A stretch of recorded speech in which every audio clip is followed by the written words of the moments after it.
them think you're cringe.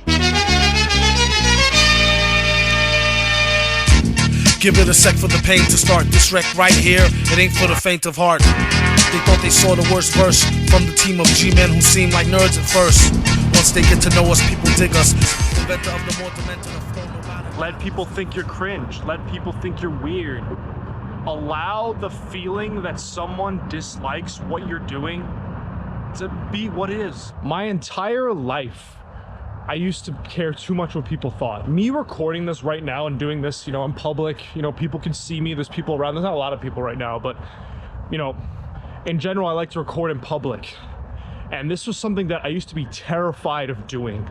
I used to do these social anxiety challenges. You can look back on my channel, my previous videos from a couple years ago, where I did a bunch of social anxiety challenges. I was going out in public and laying on the floor. I did one where I'm doing exactly this right now, where I'm recording myself in public. I went in front, like in the main area of my college campus, and I just recorded myself talking like this.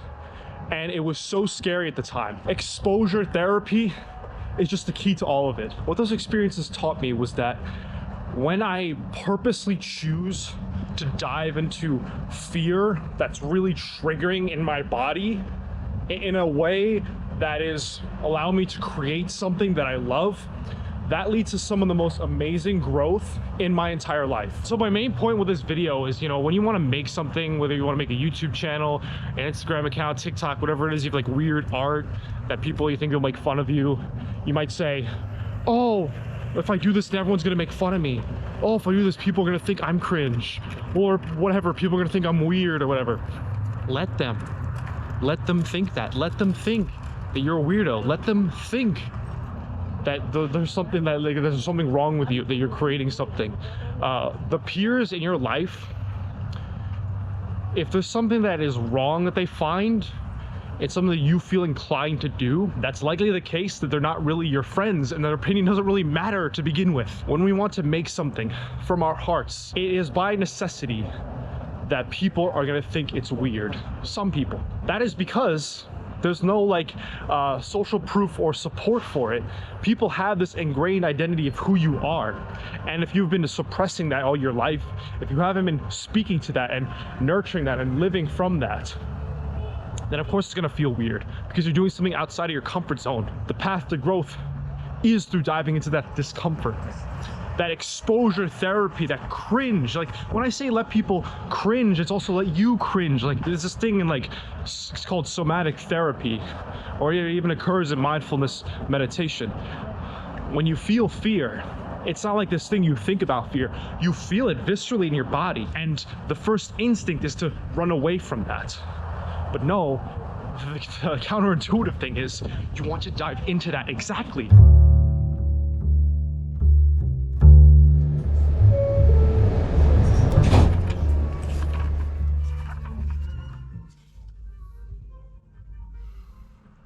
Some examples of when I've been cringe throughout my life are some of these ideas I wrote down.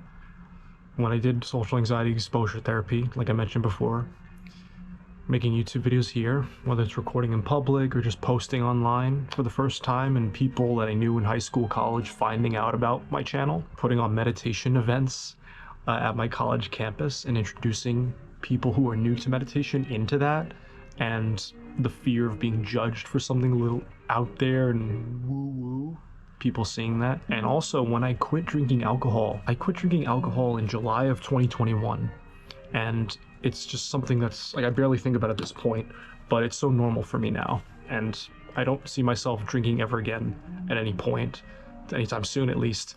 And but for the most part, actually, people are very accepting, and I think in general people are becoming very more open to the idea of just being sober all the time. But also, there's some people who, like in American culture, people my age, drinking is just seen as the standard of what you're supposed to do when you go out and you're having fun, and not having any alcohol means that you're not having fun or you're lame, whatever.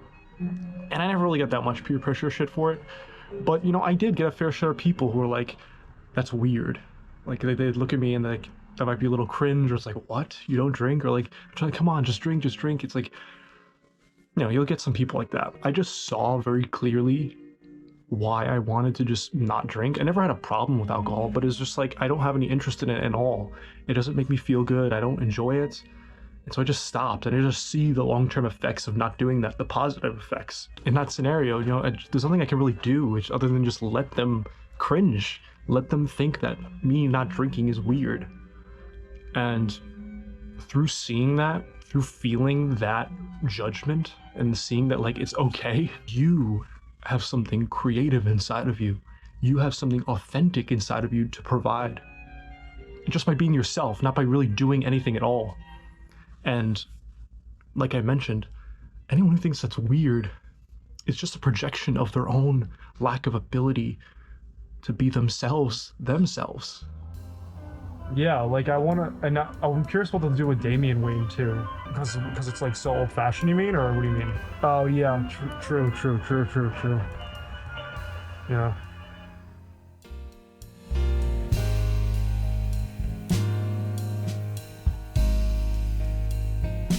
What is that thing that you've been holding off from making for a while?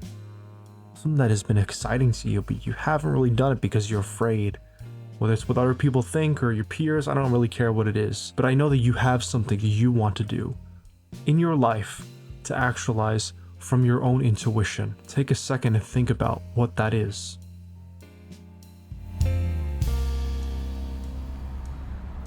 My entire incentive with speaking about this topic is that we innately, and specifically I'm talking about you behind the camera and watch this on your screen, have something sensational, remarkable, creative to actualize from yourself.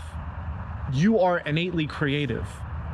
That is not something reserved just for social media marketers or content creators or, you know, movie actors or anything like that. Like, you have something cool to provide just from you being you. Because we get so conditioned to not be ourselves, the modern tragedy is that we don't get other people to see that beauty in ourselves, and then it's just fakeness that pervades through all of society. It may seem that when you go into doing something where you feel vulnerable, whether you make a social media account, whether you make like a song and you feel embarrassed about it, and it's like, oh, I can never show people this. Oh, I can never be open or vocal about this, whatever your thing is, whatever this is for you.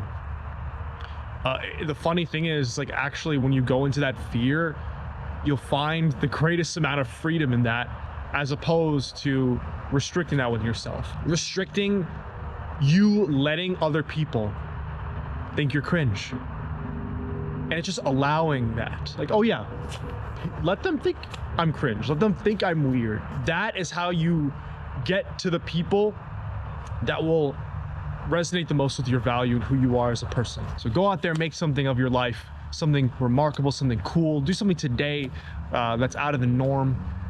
And as always, let them think you're cringe while doing it. With great power and great responsibility always, Joe.